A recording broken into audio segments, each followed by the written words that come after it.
Rusalka est un conte lyrique d'Anton Dvorak, inspiré notamment de La Petite Sirène d'Andersen. Rusalka est une nymphe qui prend forme humaine afin de conquérir celui qu'elle aime, mais elle doit en échange céder sa voix. C'est donc muette qu'elle tombe dans les bras du prince.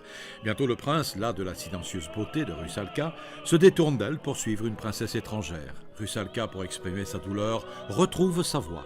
Le prince, accablé de remords, revient vers Rusalka, qui l'avertit que son étreinte sera mortelle. Le prince l'enlace et meurt dans ses bras. Ce dernier baiser apporte aux amants le bonheur qu'ils n'ont pu trouver dans le monde des hommes.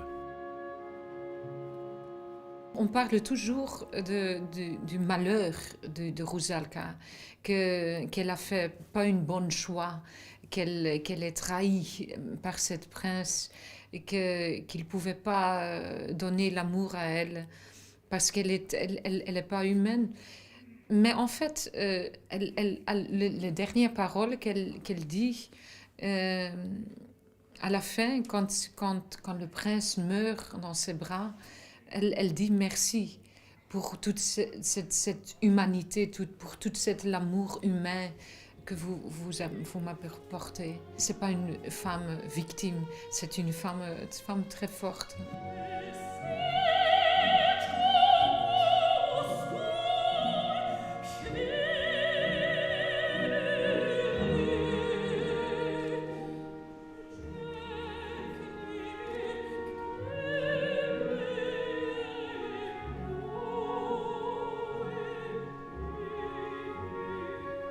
La musique a une force, c'est presque comme une drogue. Il y a 3 heures de musique qui emballe le public et on plonge dedans. C'est une musique qui joue beaucoup avec les effets d'eau et je pense que pour ça aussi on a cette sensation de plonger dans un monde, dans un univers complètement différent.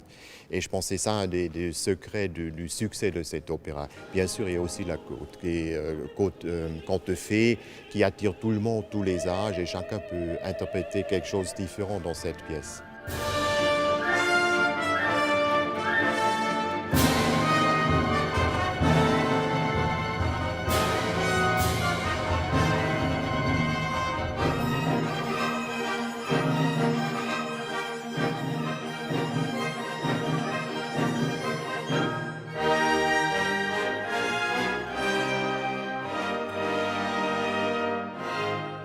Les musiciens se donnaient avec un énorme intérêt pour cette œuvre. Ils ont magnifiquement bien préparé leur papier et je le trouve en très très grande forme. C'est très difficile cet opéra dans cette salle parce on a beaucoup changé. Je fais le plus grand effort possible d'avoir l'équilibre parce que l'orchestration de Dvorak est très, très chargée. Oui. Et je fais tout possible qu'on entende les chanteurs de temps en temps au moins et que l'orchestre ne soit pas trop fort.